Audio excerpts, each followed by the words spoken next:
usia para santri adalah usia brilian, usia intan permata, usia emas dalam menggoreskan goresan putih cahaya ilahiyah ilmu Allah Subhanahu wa ta'ala.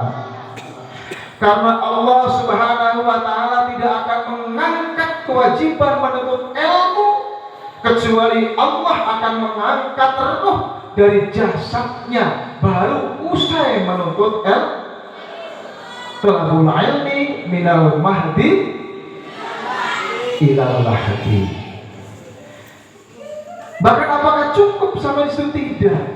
Ternyata para santri semuanya oleh Kanjeng Nabi Shallallahu Alaihi Wasallam, kalau tak kewajiban sudah stop di situ, tetapi ada satu kesunahan bagi kita yang hidup untuk membimbing orang yang sudah ada di dalam kubur. Lakinu mautakum bila ilaha illallah. Artinya dihantarkan sampai ke sana. Tentunya dengan berbagai macam metode dan cara yang Allah turunkan, yang Allah berikan kepada kita semuanya.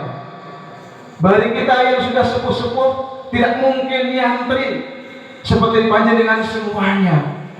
Coba kalau sampai tanya kepada para masyayikh, beliau ini masih siap untuk jadi santri?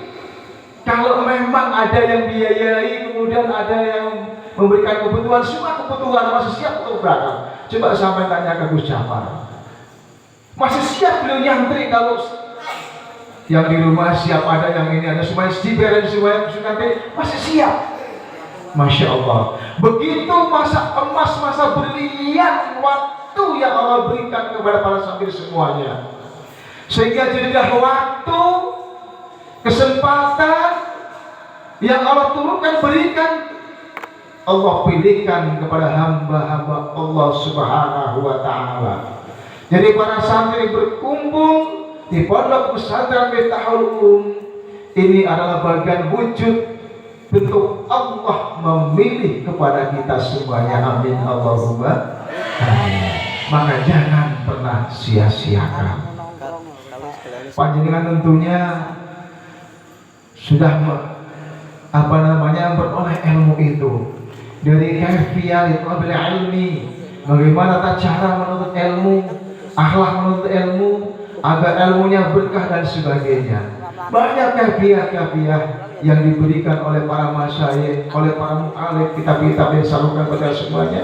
Mudah-mudahan waktu para santri semuanya untuk pulang saat sekarang ini, berikanlah berita kabar yang baik kepada kedua orang tua bahwa hasil ujian semester yang sudah usai semua jenjang dan semua jenis pendidikan merupakan bentuk yang akhir minal khair min nurillah, merupakan bentuk pilihan Allah yang paling baik dari sebuah kebaikan yang Allah berikan cahaya ilmu kepada kita semuanya, walaupun bentuknya hanya sebuah nominasi, angka dan sebagainya.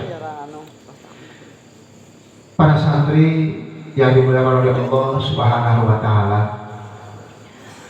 sebagaimana tadi yang dipesankan oleh Raisul Madrasah ini yang Miftahul Ulum tadi, bahwa selama jeda panjenengan semuanya bersama keluarga, ya kita tahu, kita mengikuti perkembangan yang terakhir ini. Maka subhanallah, ya mudah-mudahan kita semuanya dijaga oleh Allah Subhanahu wa ta'ala, kita diberikan kekuatan oleh Allah Subhanahu wa ta'ala, kita diberikan oleh Allah Subhanahu wa ta'ala sikap kewaspadaan, mawas diri oleh Allah Subhanahu wa ta'ala, kita dijaga dari Allah Subhanahu wa ta'ala dari sifat lengah dan sebagainya. Oleh karena apa? Oleh karena dalam waktu 2-3 hari ini kita mendengar berita luar biasa yang barangkali tidak perlu kita ceritakan. di malam hari ini. Cuma ini saya mendengar penelitian beberapa hari yang lalu ini muncul ya. Penelitian sudah 4 bulan yang lalu, seorang dokter dari Timur Tengah itu katanya bagi perokok ini beruntung karena paru-paru tidak tembus corona karena terlapisi oleh nikotin.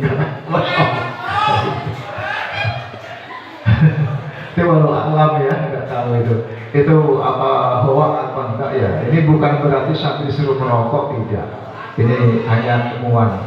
Ini juga masih saya pertanyakan, ke forum, ke grup, apakah ini sahih, hasan atau dhaif atau kadzib, nggak tahu juga. Walau alam kan begitu. Ini jangan ditiru ya, nanti pada saat rokok ya. Ini hanya sebuah penelitian saja. Nah, tetapi nikotin sendiri juga merapati ini pori-pori paru-paru kan kayak gitu. Masya Allah, subhanallah. Para santri yang dimuliakan oleh Allah subhanahu wa ta'ala, masya Allah, tidak banyak yang perlu saya sampaikan ya, karena tadi sudah diberikan oleh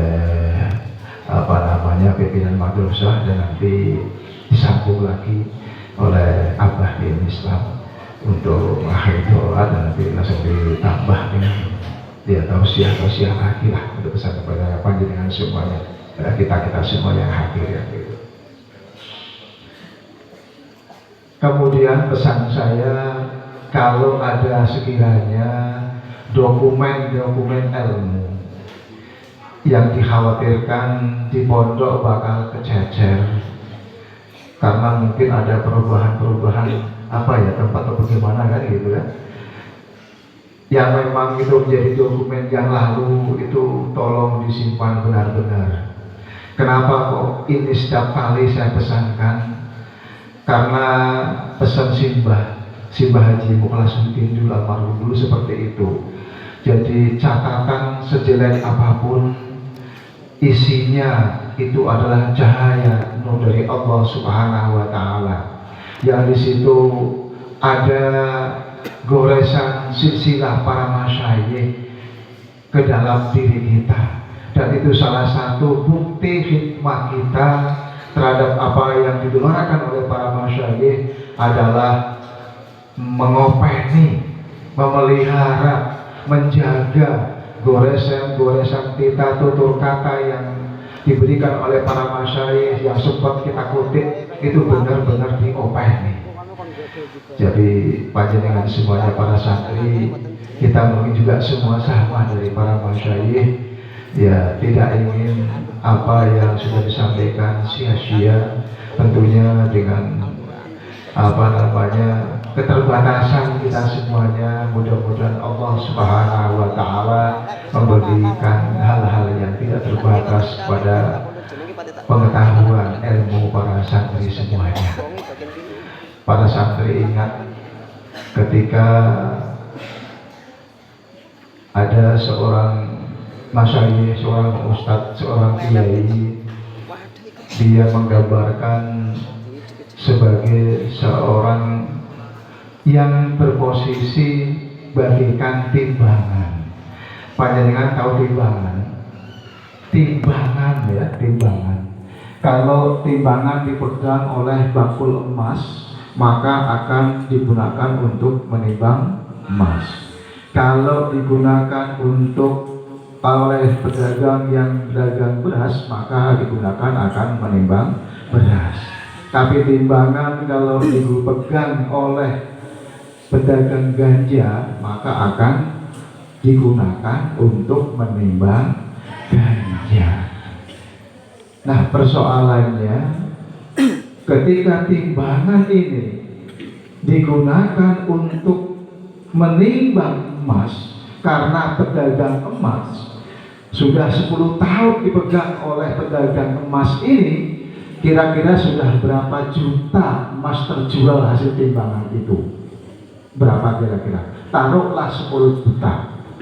Pertanyaan berikutnya, ketika timbangan ini dilelang, ada nggak yang mau membayar 9 juta? Ada nggak? Ada nggak?